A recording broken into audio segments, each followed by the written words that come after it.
जी dear students, मुझे उम्मीद है कि आपने जो लास्ट वीडियो देख ली होगी। अगर आपको कोई प्रॉब्लम है तो आप उसको ज़रूर कमेंट बॉक्स में लिखिए, मैं उस प्रॉब्लम को भी सॉल्व कर दूंगा। स्टूडेंट, आज की वीडियो में हम 9th क्लास की मैथ की न्यू बुक और उसकी एक्सरसाइज 1.3 स्टूडेंट उसका क्वेश्चन नंबर 7, 8 और 9 सॉल्व करेंगे। स्टूडेंट देखिए, क्वेश्चन नंबर जो 7 है ना, उसको पहले सॉल्व करते हैं। ओके, क्वेश्चन की स्टेटमेंट स्टूडेंट क्या है? Mariha bought a toy for 1500 rupees. ये स्टूडेंट हमारे पास होती है, इसे हम कहते हैं परचेज प्राइस। ओके, तो यहाँ पे हम लिख लेते हैं this is our purchase price. What is our purchase price? Purchase price, इसको आप पीपी भी कह सकते हो, P dot P. This is equal to 15 rupees 1500। Okay students, अब उसने एंड सोल्ड फॉर रुपीज 1520, ये उसकी सेल प्राइस है। ओके, यहाँ पे लिखेंगे हम सेल प्राइस, इसको आप एस पी कह सकते हो। This is equal to rupees 1520। अब स्टूडेंट आप खुद ही अंदाजा लगाए जरा, परचेज कितने की हो रही है? 1500 की, और सेल कितने की हो रही है? 1520 की। ज्यादा की सेल हो रही है, तो प्रॉफिट होगा या लॉस होगा?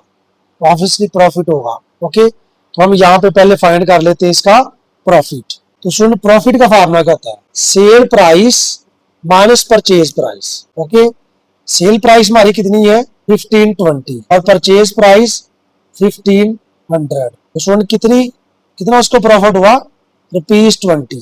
अब हम क्या करेंगे, इसकी परसेंटेज फाइंड करेंगे। तो परसेंटेज प्रॉफिट, इसका फार्मूला क्या होगा? ऊपर होगा हमारा प्रॉफिट, नीचे हमेशा परचेज प्राइस से डिवाइड करेंगे और multiply by 100। So what is our profit? 20 rupees 20। What is purchase price? Purchase price is 1500 और मल्टीप्लाई बाय 100 करेंगे।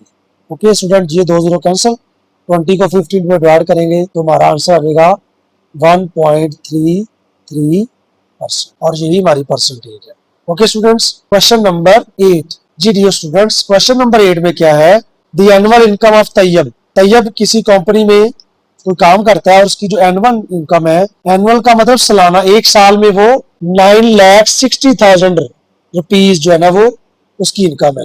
अब सम टाइम ऐसा होता है कि गवर्नमेंट जो होती है वो कुछ अमाउंट के ऊपर टैक्स जो लागू नहीं करती, तो उसका जो टैक्स में से अमाउंट निकाली जा रही है वो है 1,30,000। हमने ये बताना है how much tax would he have to pay at the end of year at the rate of 0.75। तो सबसे पहले हम क्या लिख लेते हैं, उसकी टोटल इनकम लिख लेते हैं। ओके स्टूडेंट्स, तो हमारे पास जो उसकी इनकम है ना टोटल, वो कितनी है? Annual income. जी, एनुअल इनकम स्टूडेंट्स की क्या है?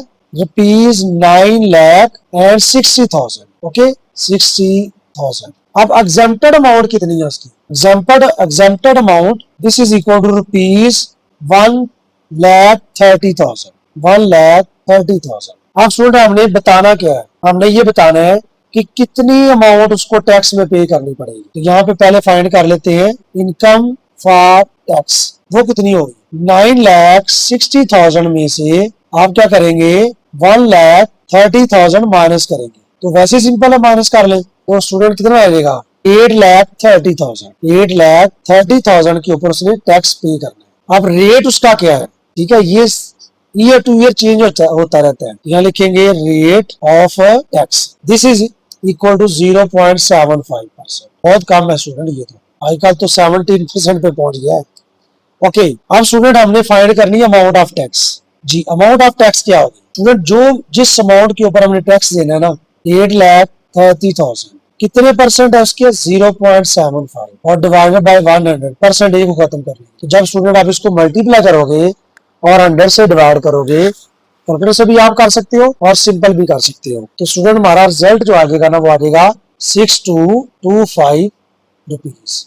ओके, तो ये हमारे पास क्या होगी? उसकी जो इनकम है ना, उसके ऊपर ये टैक्स हमें पे करना पड़ेगा, हमें नहीं बल्कि उसको पे करना पड़ेगा। ये हमारे पास टैक्स की अमाउंट आ गई। ओके स्टूडेंट, आई होप कि आपको समझ आ गई हो। नेक्स्ट स्टूडेंट, जो हमारा क्वेश्चन है ये बहुत सिंपल है, ये मार्कअप को हम प्रॉफिट भी कह सकते हैं। ठीक है, तो ये क्वेश्चन नंबर 9 है। क्वेश्चन नंबर 9 में क्या पूछा? Markup on a ₹3,75,000। इस अमाउंट को स्टूडेंट हम कहते हैं प्रिंसिपल अमाउंट, स्कूल वाला प्रिंसिपल नहीं, प्रिंसिपल अमाउंट। ठीक है जी, ये है ₹3,75,000। 1000। टाइम इसका स्टूडेंट कितना है, टाइम, अच्छा प्रिंसिपल अमाउंट को हम P से रिप्रेजेंट कर लेते हैं और टाइम को T से। ओके, टाइम कितना स्टूडेंट, 1 ईयर, ये लिखा 1 ईयर, ठीक है जी। और उसका रेट क्या है, रेट उसने बता दिया हुआ है, दिस इज 14%। ओके, ये हमारा आ गया रेट। हमने क्या बताना है, मार्कअप बताना है। स्टूडेंट मार्कअप का फार्मूला क्या है, बहुत सिंपल है, P cross R cross T divided by 100। Okay, अब आप क्या करेंगे, सिंपल करेंगे, इसकी वैल्यू पुट करेंगे तो हमारे पास क्या रिजल्ट आ जाएगा। प्रिंसिपल अमाउंट कितनी है, 3,75,000। टाइम कितना है, रेट कितना है 14 और टाइम कितना है 1 ईयर और डिवाइडेड बाय क्या करेंगे 14। तो स्टूडेंट ये जो हमारे पास अमाउंट आएगी ना, टोटल अमाउंट जिसपे हमने टैक्स पे करना है वो कितनी हो, वो स्टूडेंट हमारे पास आ जाएगा। इसको जब मल्टीप्लाई करेंगे 14 से और 100 से डिवाइड करेंगे तो ये हमारे पास इसकी अमाउंट आ जाएगी जो पीस 52,000 और ओके स्टूडेंट्स, और यही हमारा उसका आंसर है मार्कअप का। ओके, अगर आप मजीद इस चैप्टर की वीडियो देखना चाहते हैं ताकि रिव्यू एक्सरसाइज का सोल्यूशन सेट भी आपको मिल जाए तो वीडियो को लाइक करें, शेयर करें और चैनल को सब्सक्राइब करना तो भूलें नहीं आप। ठीक है, तो मिलते हैं नेक्स्ट।